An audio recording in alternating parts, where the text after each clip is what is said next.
Pero, Arturo, queremos hablar contigo porque el 11 de septiembre algo pasó en tu vida. Un 11 de septiembre. A tu padre le falló el corazón. Estábamos viendo la Vuelta Ciclista a España, era la llegada ese día en la plaza de Cibeles y recibimos la llamada de que mi padre había fallecido. Su cuerpo apareció y por lo visto fue un ataque cardíaco, no se sabe muy bien.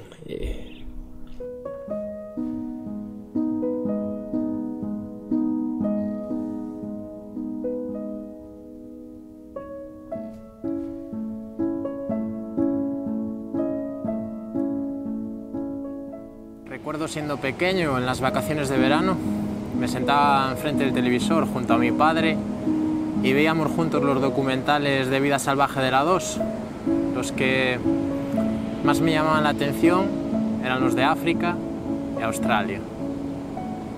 A continuación quedaba perplejo con la encarnizada batalla de los ciclistas en el Tour de Francia. Creo que ahí empezó todo. Esa batalla. ¿Cómo compaginar la aniquiladora idea de la muerte con este incontenible afán de vida? ¿Cómo acoplar el horror ante la nada que vendrá con la invasora alegría del amor provisional y verdadero? ¿Cómo desactivar la lápida con el sembradío, la guadaña con el clavel? ¿Será que el hombre es eso, esa batalla? Hacía tiempo que quería combinar mi pasión por la bicicleta y la naturaleza con un afán de aventura que mi día a día y que un viaje tipo ya no conseguía saciar. Recaudar fondos para las enfermedades cardíacas supuso honrar a mi padre y aceptar su pérdida.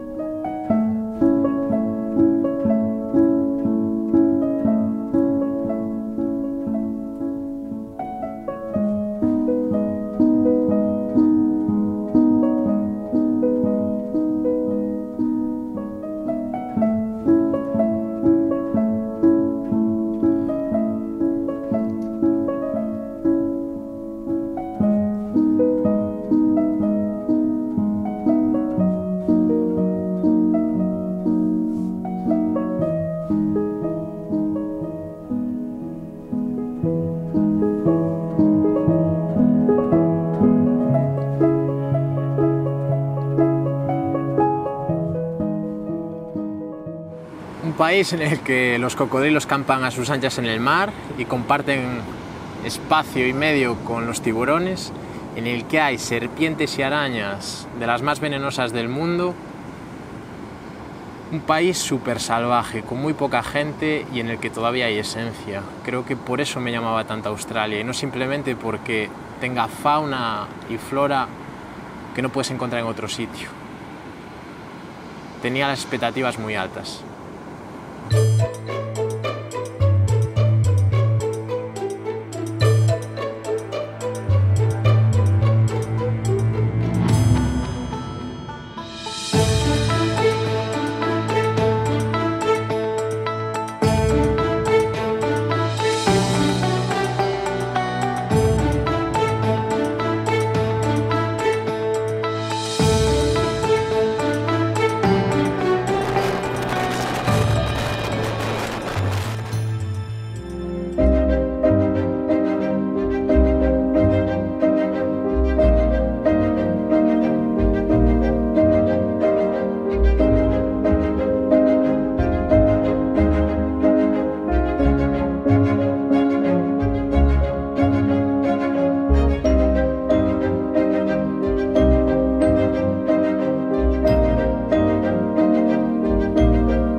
Llevaba mucho tiempo preparando este proyecto, pero realmente empezó a coger forma cuando yo estaba viviendo en París.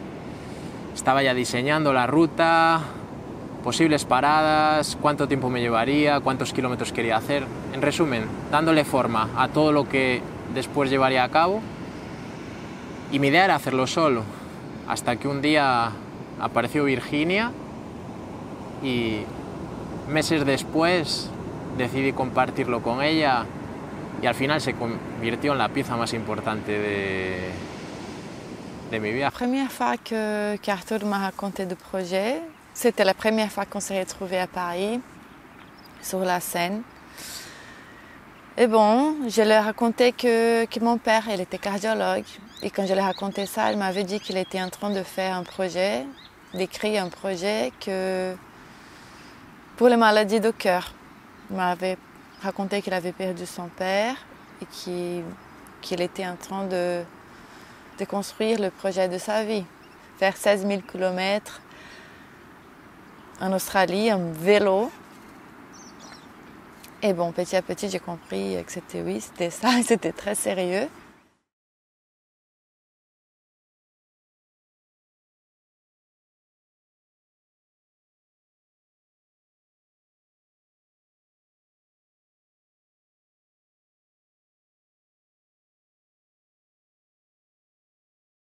Fue todo muy rápido. Estuvimos 2 semanas en Kers, en las que yo hice una maratón de montaña. Estaba destrozado. La idea es que Virginia me acompañase con una furgoneta en el trayecto.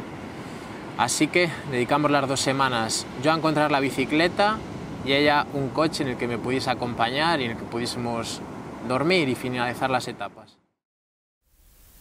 Pasamos por ciudades como Townsville, Brisbane o Sydney. Y tras 57 etapas pedaleando y algún que otro día de descanso, llegué a Melbourne, cruzando 3 estados. Nos levantábamos súper pronto, desayunaba rápido, me ponía en marcha para que las horas de sol más fuertes no me pillasen, hacía 60-70 kilómetros y paraba en un punto que había fijado previamente con Virginia para comer y si el sitio merecía la pena, nos quedábamos, intentábamos acampar por la zona y si no, seguía 20-30 kilómetros más. Lo dejas todo y te lanzas al abismo. A lo largo de esa caída se encuentran tus inseguridades y tus miedos, pero sin mirar hacia atrás te precipitas, porque en lo más profundo de ese abismo están tus sueños. Y para conseguir esos sueños, venga lo que venga, deberás adaptarte. Adaptarte porque has salido de la zona de confort y has hecho borrón y cuenta nueva. Ya no tienes trabajo y mucho menos casa. Así que de nuevo deberás adaptarte a un nuevo país, una nueva cultura, una nueva lengua. Adaptarte a exprimirte a diario y que tu cuerpo se queje. Adaptarte a llevar la contraria a tu mente que te dirá 1 y 1000 veces que no. Y adaptarte, si es que realmente se puede, a que no volverás a ver a tu padre.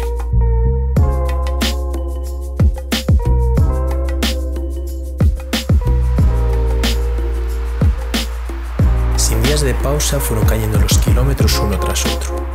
Tenía un objetivo claro y el cariño de mis seres queridos me empujaba hacia él.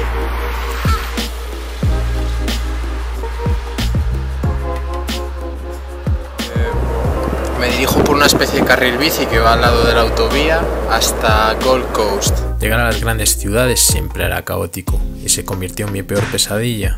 Un laberinto plagado de coches me esperaba en cada una de ellas. Y en ocasiones no era lo único que estaría guardando. Las bahías de Byron y Hervey reciben cada invierno una visita inesperada. Aquí hacen escala las ballenas jorobadas en su migración hacia el norte y procedentes de la Antártida, con el objetivo de aparearse y dar a luz.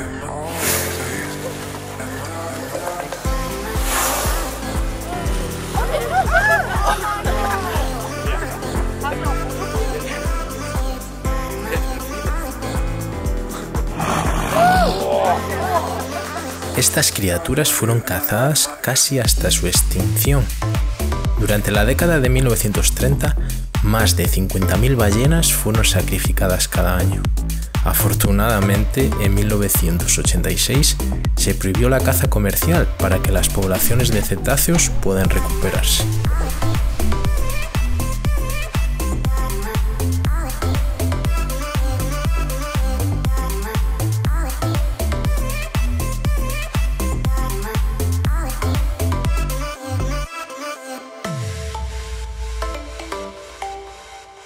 Son animales curiosos y se acercan a observarte.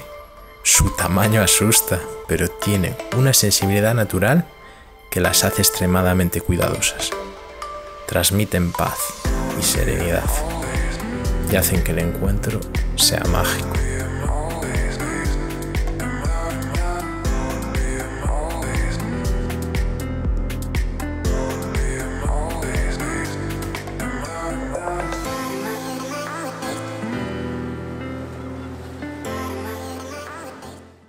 El cansancio se fue apoderando de mí poco a poco a lo largo de la costa este, con diferencia la zona más poblada del país.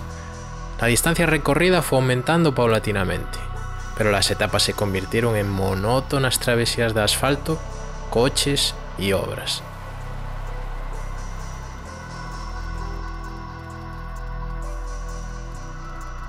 Finalmente me acercaba a Sydney, y aunque todavía tenía respeto, me hacía especial ilusión llegar a la ciudad más famosa de Australia. La carretera estaba cortada, no podía pasar, todas las señales indicaban que las bicis se tenían que ir fuera y me tuve que buscar una ruta alternativa, pero al final llegué, 116 kilómetros,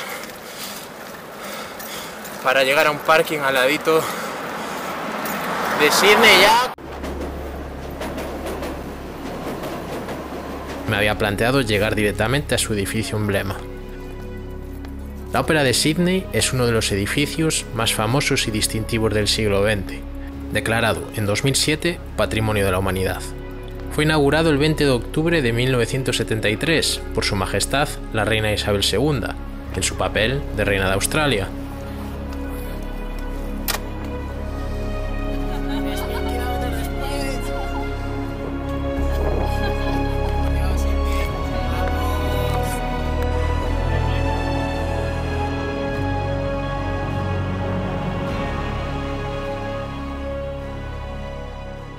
En busca de más naturaleza nos desviamos hacia el interior y retrocedimos ligeramente hacia el norte, hasta llegar a las Montañas Azules. Cuando la radiación ultravioleta se dispersa dentro de la atmósfera, crea un color azul grisáceo en la cordillera, y de ahí proviene su nombre. La región de las Montañas Azules fue nombrada Patrimonio de la Humanidad en el año 2000, y consta de 8 parques nacionales y una zona de conservación. Virginia tenía obligaciones que atender, y nos separamos por segunda vez. Buscando temperaturas más agradables y para avanzar en la ruta, puse rumbo hacia la costa y hacia el sur. Aunque quedaba mucha distancia para alcanzarlo, el siguiente punto de referencia sería la ciudad de Melbourne, pero antes me esperaba un tramo precioso acariciado por el Océano Pacífico.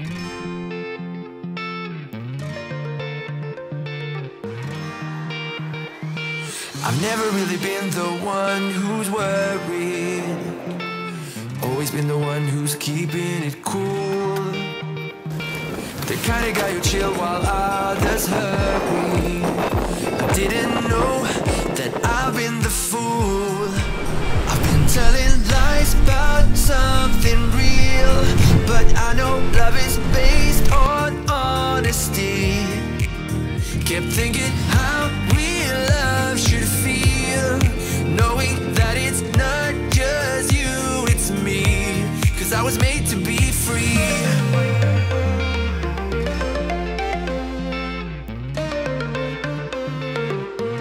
I am made to be free.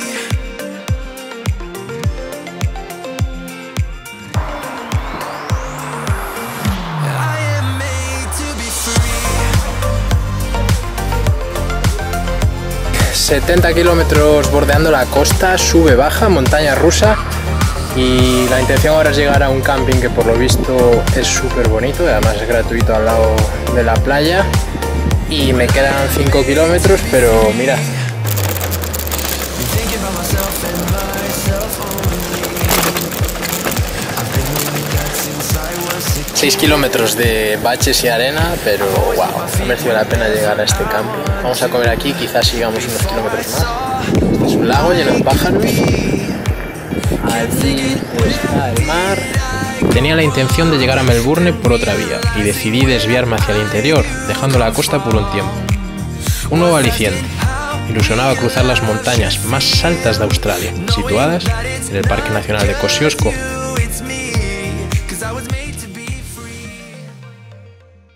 Al final hemos decidido venir a las montañas, ya he recorrido la primera parte de la etapa, eran 39 kilómetros en los que me tocaba subir 1600 metros. El invierno daba sus últimos coletazos y eso me generaba muchas dudas. La presencia de nieve o hielo podía ocasionar el corte de carreteras y dejarme aislado durante algunos días. ¡Vamos! Tenía pensado hacer 20 kilómetros más, pero se está haciendo de noche, las carreteras son más peligrosas aquí en la montaña. Australia es un país muy llano, el punto más elevado es de 2.228 metros de desnivel y se encuentra en el Parque Nacional de Kosciuszko, la única región en la que podemos encontrar clima y flora alpina, además de numerosos amantes de los deportes de invierno. ¡Ay, wait! Ah.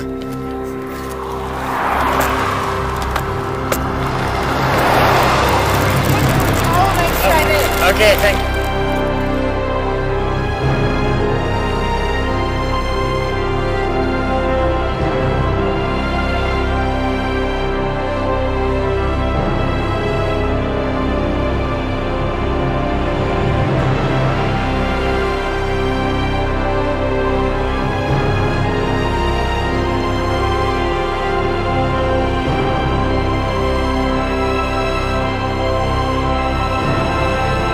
Que esto no es vida.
Ve. Ve.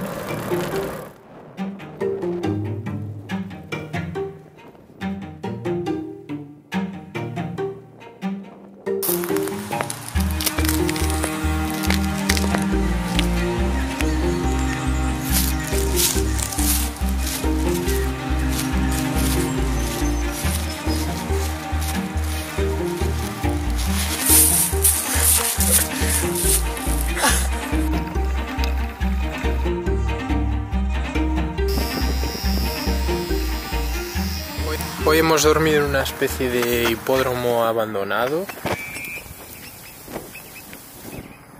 Bueno, y me voy a salir de aquí porque están las hierbas bastante altas y...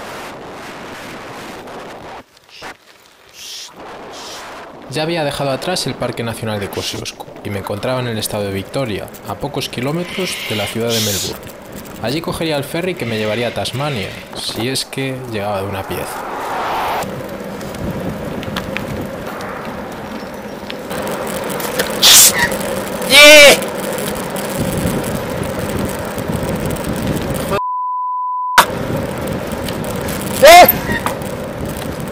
La situación se ha vuelto insostenible. En los últimos días he recibido más ataques de pájaros que en todo el viaje. No he tenido más remedio que... Sí, amigos.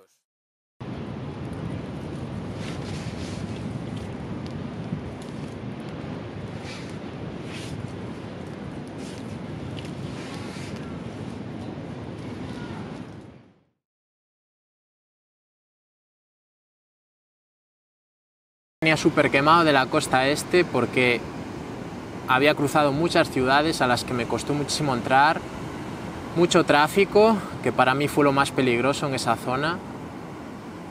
Casi siempre tenía que ir por carreteras principales como autovías, y aunque aquí está permitido, el peligro es el mismo. Entonces venía muy desgastado físicamente y sobre todo mentalmente de ir todo el rato al lado de camiones gigantescos y coches que pasaban a gran velocidad. Llegué a Tasmania después de decirle adiós a Virginia, que se fue a Bali porque su visa de turista finalizaba, y fue un respiro. Súper duro, muchas montañas, mal tiempo, pero ahí empecé a conectar realmente con el viaje y con lo que había venido a hacer. Tengo que pasar a un supermercado a comprar vegetales porque me obligaron a tirarlos. Llevaba varias zanahorias, calabacín y alguna cosilla más, pero por lo visto está prohibido por tema de plagas.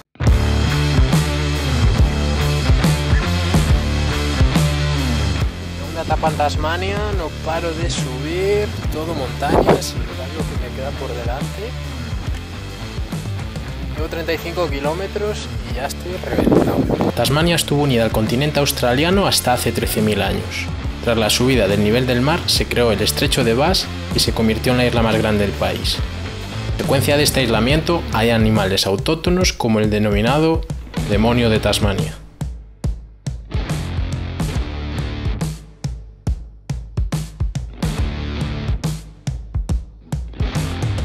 Las piernas como magulladas, como si tuviese un moratón. No es buena señal. Ya estamos en Bay of Fires. Como veis es debido a las rocas que tienen color rojizo, entonces parece que son de fuego, y la verdad que nunca había visto nada igual. Está bonito, ¿eh?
te acercas? ¿No tienes miedo o qué?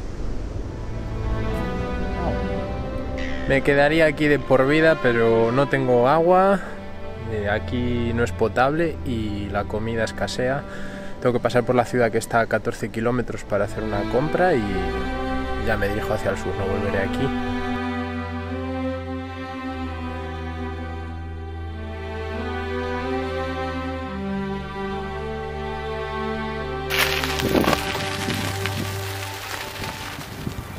...70 kilómetros después, 71, ya estoy en Fraser National Park. A ver si consigo mañana subir a las montañas, creo que hay que hacer un trekking. Voy al punto de información ahora, que me expliquen y a pegarme una ducha que ya hace 4 días.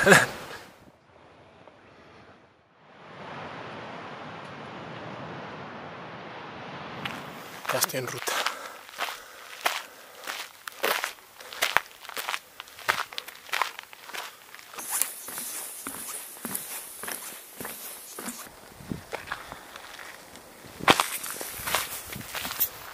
Ya veis, segundo día, no desisto y voy a por la montaña más alta, aunque no hace muy buen día.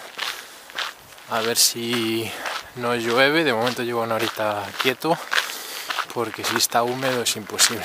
Hay que subir una cuesta bastante empinada de granito y si está mojado se resbala.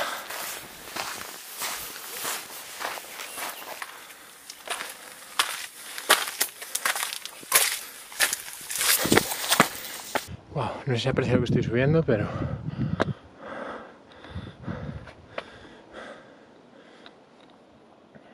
tengo que subir por esas flechitas amarillas que hay ahí. Wow. Y no os enseño por arriba porque me da miedo caer.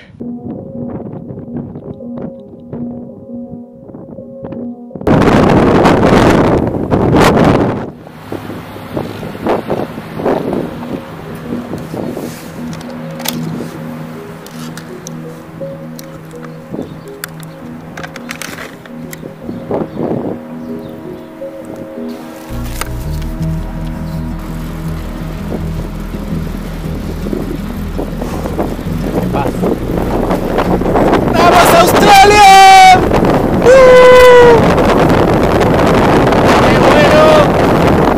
¡Qué bueno que viniste!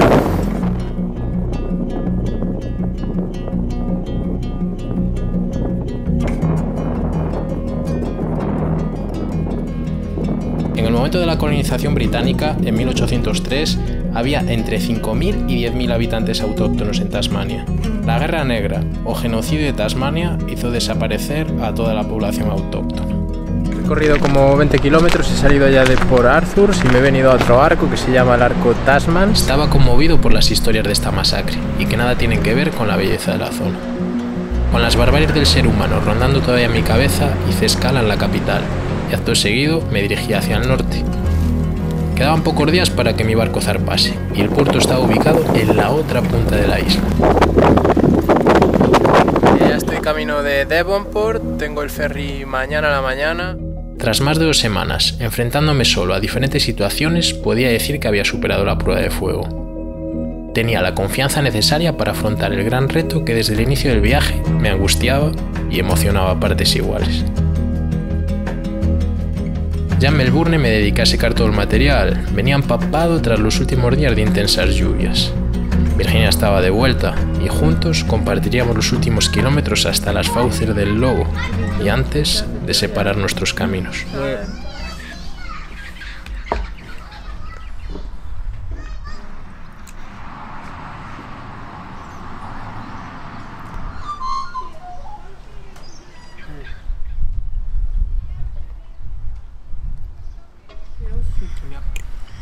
Non, bon, oui. Il y a partout. Oui.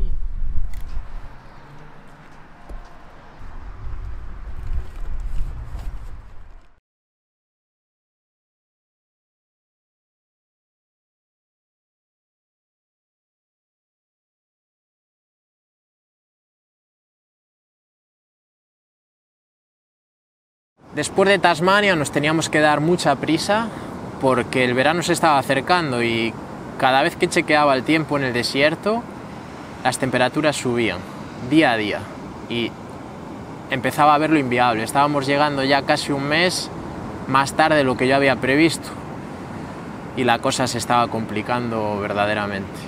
Lo habíamos hecho. Sin paracaídas nos habíamos lanzado al abismo meses atrás para compartir esta experiencia juntos. Y no podía estar más contento. Sin embargo, lo había dejado claro desde el principio. Quería cruzar el desierto solo y enfrentarme a un verdadero reto.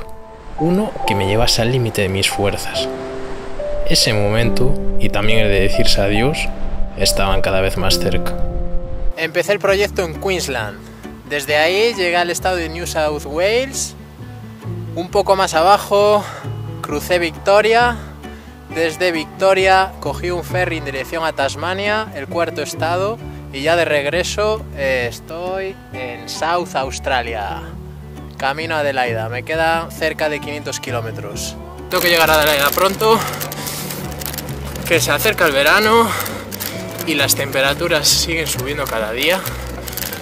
Ya están por 37, 40.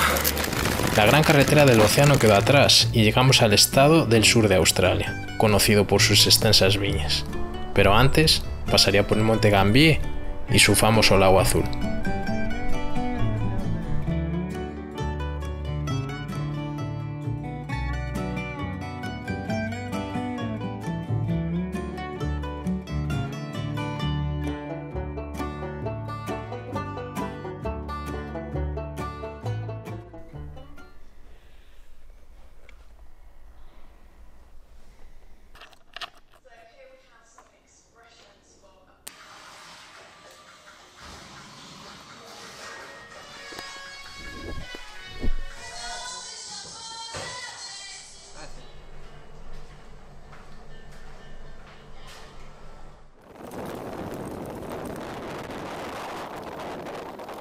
Pegando el sol, wow, me ha empezado a notar la cabeza un poco para allá. He recargado agua, me he comido unos frutos secos, un plátano, y ahora seguiré. Toca hacer 60 hasta la primera parada donde quedo con Virginia a comer, y desde allí seguiremos. Creo que quedan 200 y poco para Adelaide. God. Me acabo de quitar las zapatillas porque las calas me hacían un daño terrible el primer día que las utilizo. Esta marca de vinos, allí en el infinito, todas sus cepas, no se ve el final, bueno, unos árboles allí muy lejos.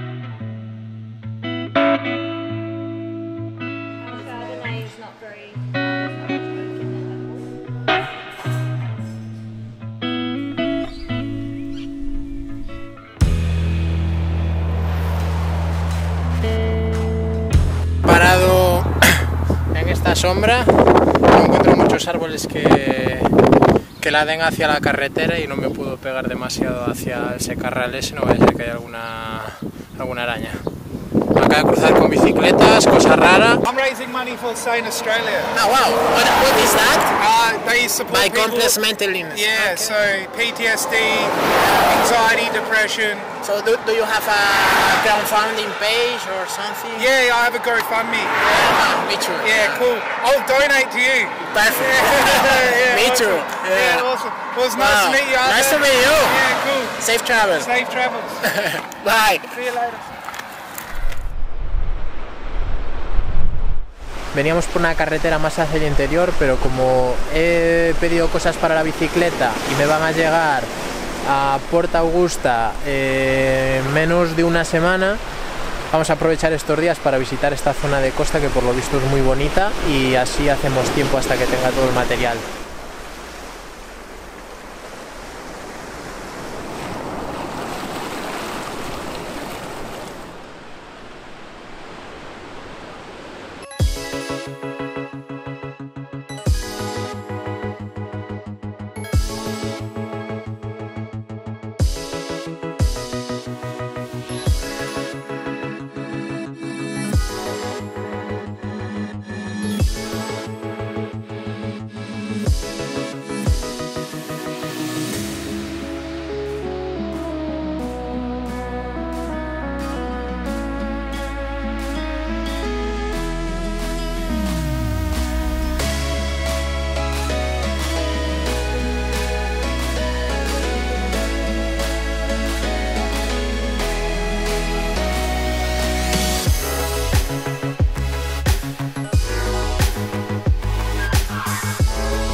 Empieza la chicha, señores.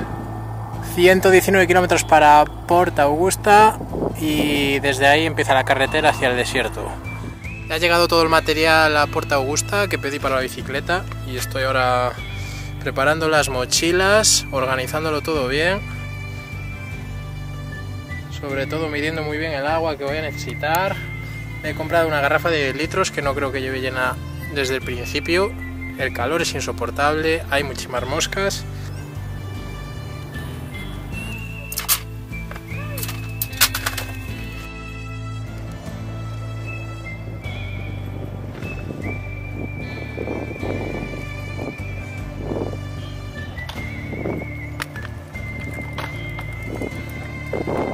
La fin du projet pour moi, c'était finalement qu'on a arrivé à South Australia, Port Augusta. Coincidimos en un camping al lado de un lago con una pareja bastante mayor y hicimos muchas migas. Recuerdo que le contamos un poco el proyecto, en qué consistía y cuál era mi plan después.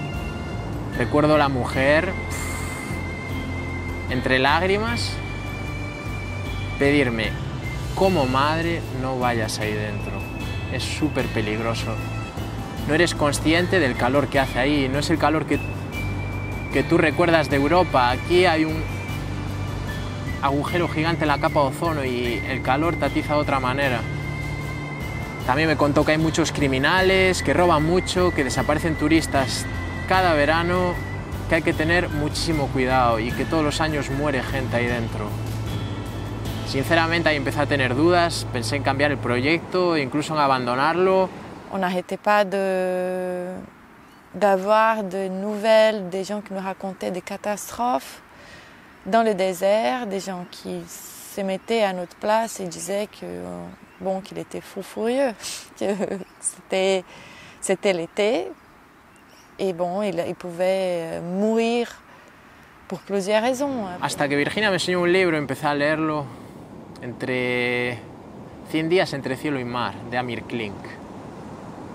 Acabé el libro, fue una dosis de motivación brutal, una historia que me encantó y decidí emprender la aventura, el gran reto.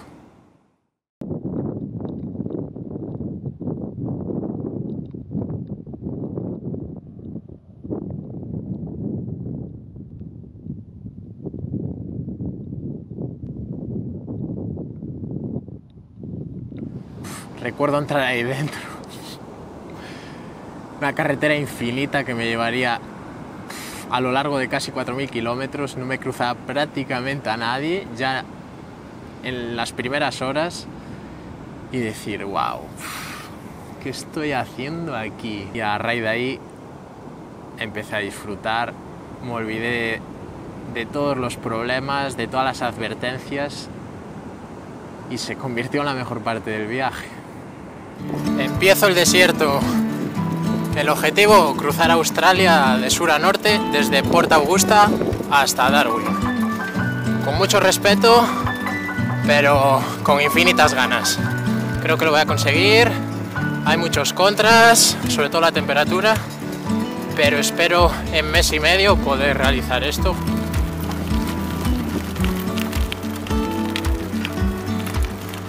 Llevo cerca de 40 kilómetros, primera sombra que encuentro, una especie de área de servicio, por llamarlo de alguna manera. Hay restos de hogueras aquí, o sea que creo que la gente acampa también. No tengo previsto quedarme aquí esta noche, así que seguiré, pero voy a esperar media horita porque empiezo a notar mucho el calor en la cabeza y voy a comer algo, hidratarme bien y a continuar. Esto se pone serio.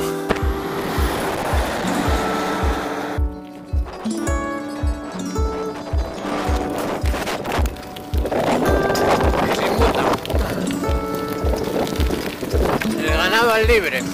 Primera parada en la que tenía previsto coger agua, no ha sido posible, el tanque estaba roto, así que tengo que llegar a este punto. Con lo justo, pero 104 kilómetros, primera etapa en el desierto. Me parece que voy a dormir solo. por fin, no puedo más. Simplemente disfrutar del silencio, que no haya ruido. Estamos tan acostumbrados a estímulos que lo valoré un montón. Escuchar el viento a kilómetros, llegar al sitio en el que tú estás, los cielos estrellados, pero las noches infinitos ruidos que hasta que te acostumbras. Segunda etapa.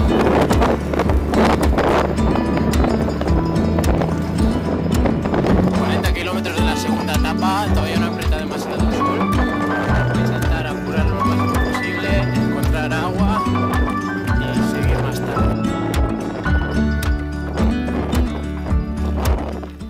Un mini lago que se ha convertido en sal. En época seca normalmente se evaporan y hay muchos de estos a lo largo del desierto.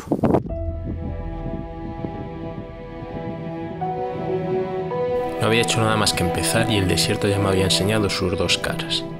La que intimida y muestra toda su crudeza. La que reta una lucha por la supervivencia en un territorio no apto para la vida. Y la que intentará sacar lo peor de ti.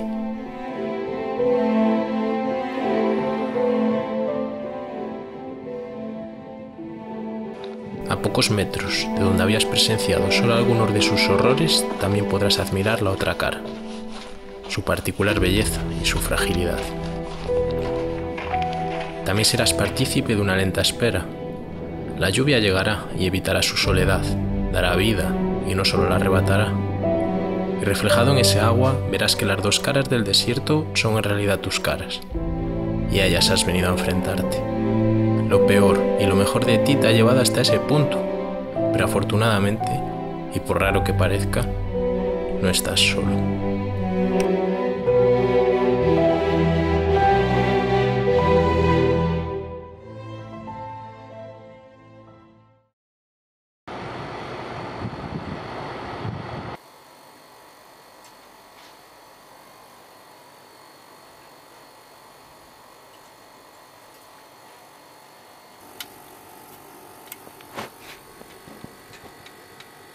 Hasta Coober Pedy son 270-280 kilómetros sin agua.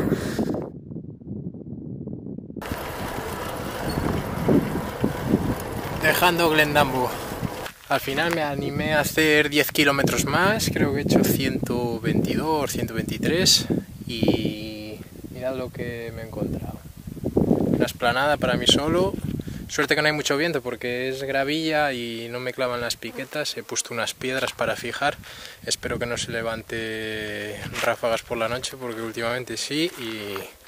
Y la tienda, vamos, se mueve para todos lados. Ahí hay 3 cadáveres de vacas. Se ve que está llegando el verano y que se complica la cosa.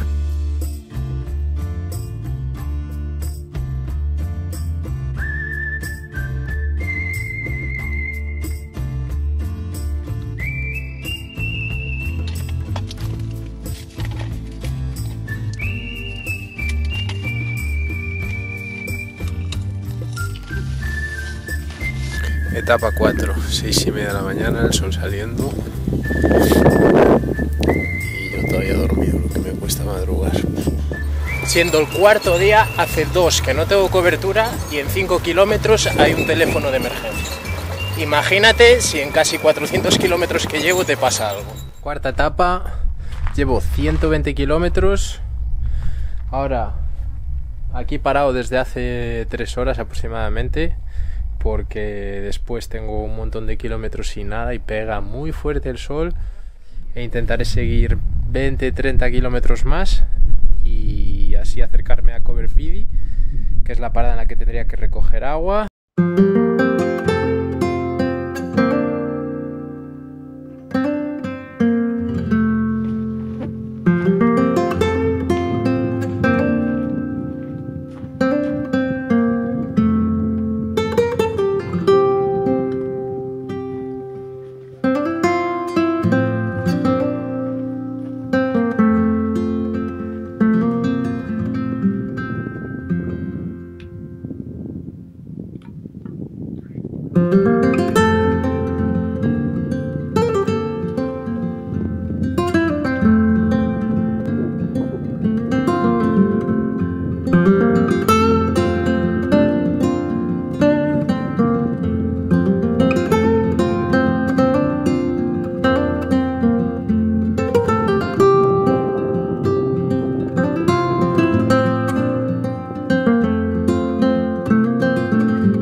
Al final 162 kilómetros.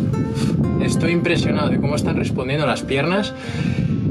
Me llenó de energía cruzar al primer ciclista en esta ruta, un chino de Beijing que lleva 3 años y medio viajando por el mundo, no sé cuántos países.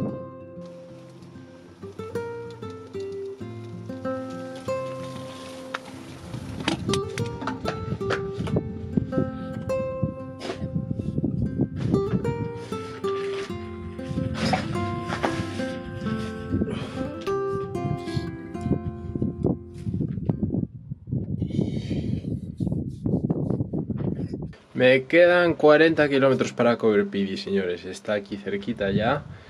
Pero... agua justa, ¿eh? Me queda esto, esta botella y los 2 bidones de la bicicleta que son de 950 mililitros. Lo he ajustado bastante bien. Estoy pasando un poco mal, voy súper justo. Quedan 10 kilómetros. Necesito comer y tomar algún líquido que no sea agua, insípida agua. El cansancio causaba mella en mí poco a poco, pero yo no dejaba resquicio a las dudas. Estaba decidido a llegar a uno de los monolitos más grandes del mundo, el considerado corazón de Australia y ombligo del mundo. Sin embargo, el desierto dejaba claro una vez más que no me lo iba a poner nada fácil.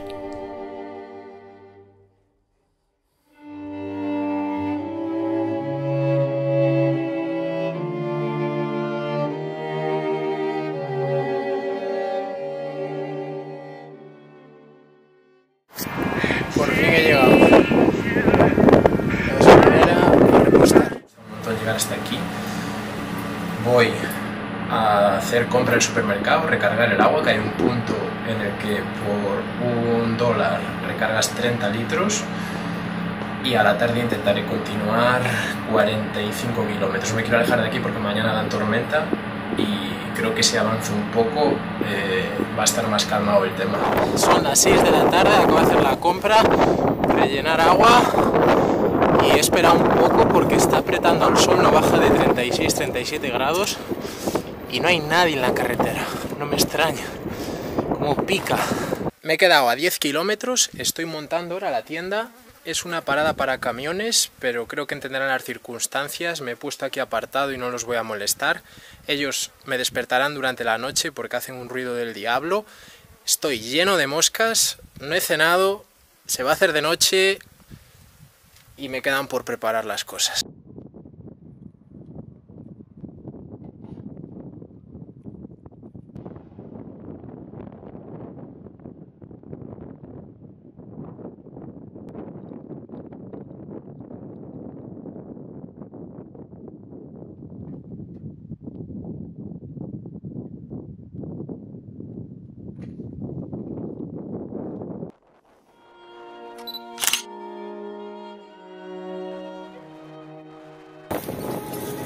Ahí está el águila, dando vueltas alrededor mía, acaba de salir de un cadáver y ¡guau! Me sigue, lleva como 1 kilómetro.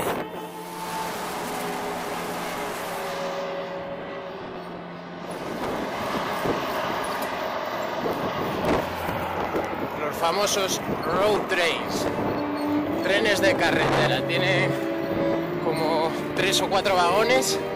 Y hay que tener cuidado porque cuando te adelantan, si se meten hacia tu carril otra vez rápido, el último vagón no lo ven por el retrovisor.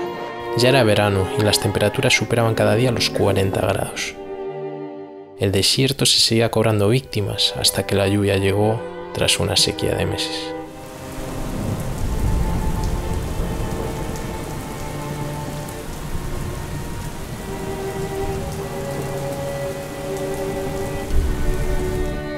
Afortunadamente no había sido tanta como para inundar las carreteras, pero sí suficiente para dar vida.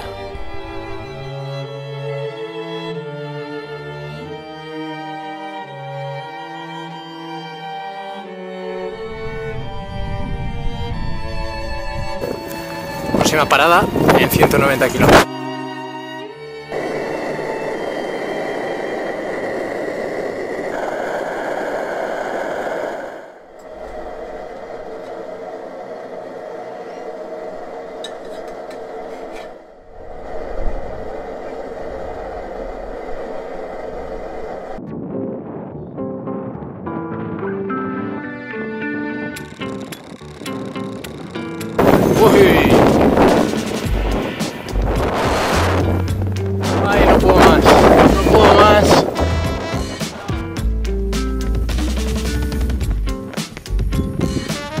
cerca ya.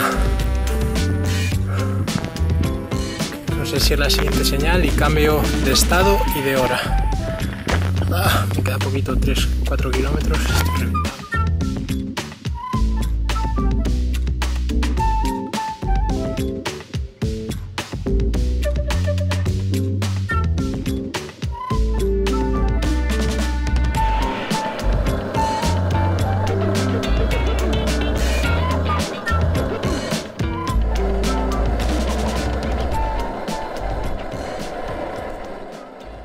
Día después de la tormenta, hoy estoy en el medio de la nada, me dirijo hacia la siguiente parada que es Kulgera, quedan 150 kilómetros, no llegaré hoy.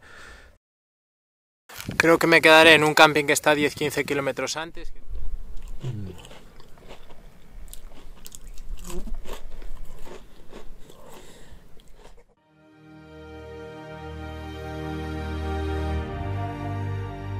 Familia, casi me caen las lágrimas. Primera señal de Uluru. Dejaré la A87 después de todos estos kilómetros y cogeré otra de manera perpendicular que en 250-260 kilómetros me llevará al centro de Australia, al corazón de Australia. Ya casi estamos, ya casi estamos. Uf, lo que me ha costado llegar aquí, el viento, el agua caliente no entraba. Me queda 1 kilómetro hasta la parada de Erlunda. Voy a beber, voy a comer, voy a intentar descansar y llegar lo antes posible a esa roca. J'ai regardé le Weather Channel et c'était pas du tout de bonnes nouvelles, c'était catastrophique en fait. C'était tempête de sable avec les températures de 45 degrés, humidité, c'était juste la folie. On a passé 2 jours sans se parler, ce qui m'a laissé complètement déréglée. J'étais déjà en train de regarder des news dans la télé, dans les tours, essayer de trouver s'il avait quelque chose qui l'avait arrivé.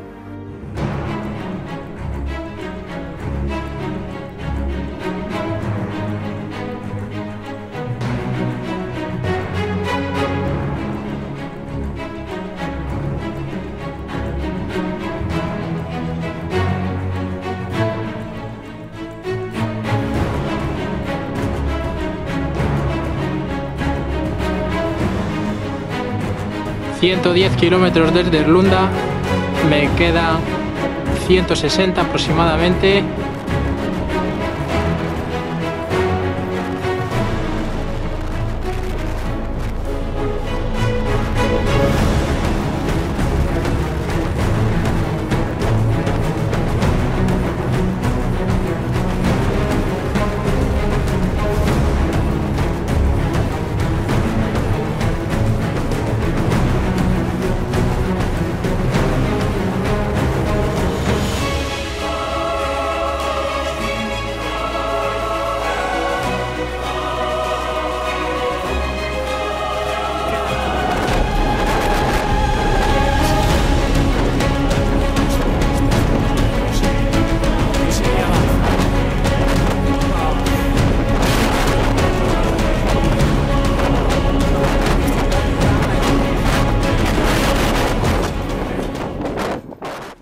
Una etapa para Uluru, una etapa, y fue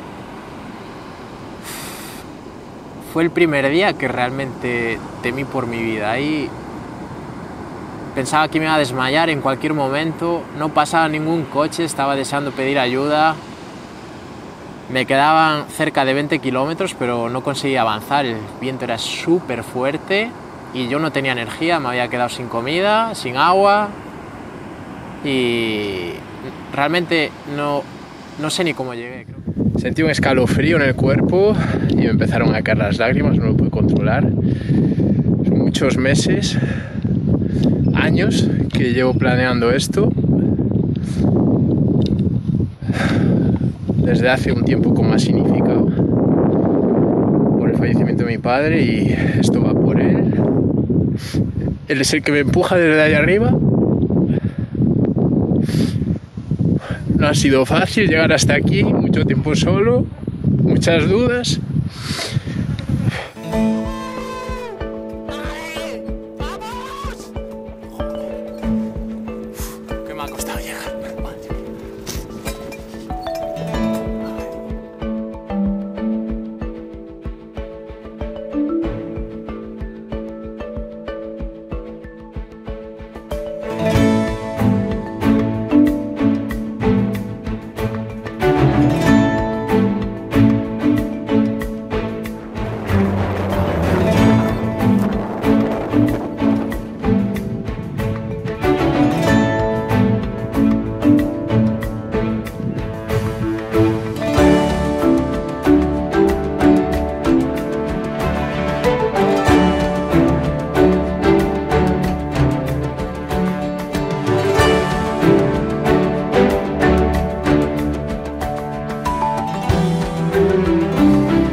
Hemos llegado, familia, ya estoy aquí.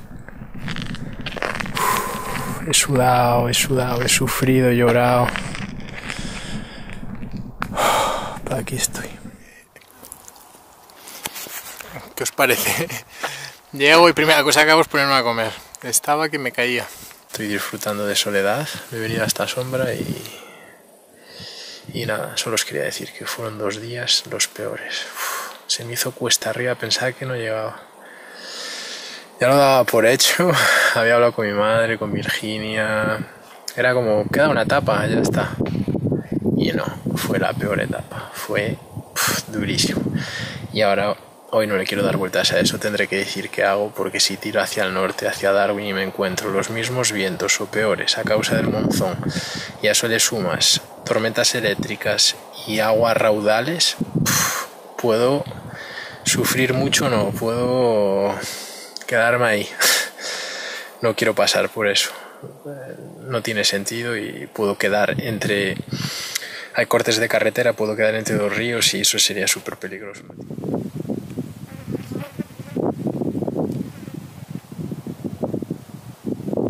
Esto homenaje, papá. Esto adiós también. Lo había logrado, me había reconciliado con la vida. Esa vida que me parecía una comedia macabra y sin sentido. Esa vida que saboreaba a medias desde que un 11 de septiembre se había llevado a mi padre y nos había robado un futuro juntos. Lo había logrado. Había logrado superar el infierno y me había quitado un peso de encima. Él seguirá conmigo, pero ahora podía dejarlo ir. Levantar el freno de mano y vivir.